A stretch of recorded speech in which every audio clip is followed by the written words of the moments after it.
एक छोटी सी कहानी और बड़ी सीख। एक बार एक वैज्ञानिक ने एक टिड्डे को पकड़ा और उसे अपनी आवाज़ पर छलांग लगाना सिखाया। वैज्ञानिक टिड्डे से कहता कूदो, टिड्डा उसकी आवाज़ सुनते ही जोर से छलांग लगा देता। वैज्ञानिक ने उसकी एक टांग तोड़ दी और फिर बोला कूदो। अब टिड्डे की छलांग की दूरी कम हो गई। वैज्ञानिक ने उसकी दूसरी टांग तोड़ दी और फिर बोला कूदो। टिड्डे की छलांग और कम हो गई। अब तोड़ी गई उसकी तीसरी टांग, फिर छलांग की दूरी और कम हो गई।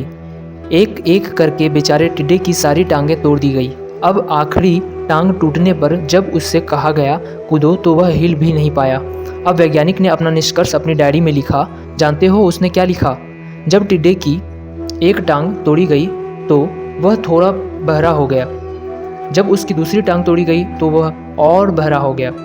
हर टांग टूटने के साथ वो और बहरा होता गया और सारी टांग टूटने के बाद वह बिल्कुल बहरा हो गया। अब जोर जोर से चिल्लाने का भी उस पर कोई असर नहीं हुआ।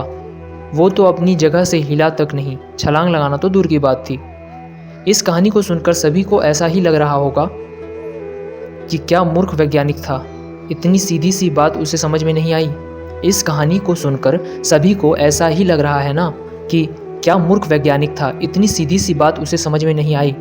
या कुछ लोग ये भी सोच रहे होंगे कि ये तो किसी बच्चे को भी पता है कि टिड्डे की छलांग उसके टांग टूटने की आवाज़ से कम होती जा रही थी, ना कि वह बहरा हो गया था।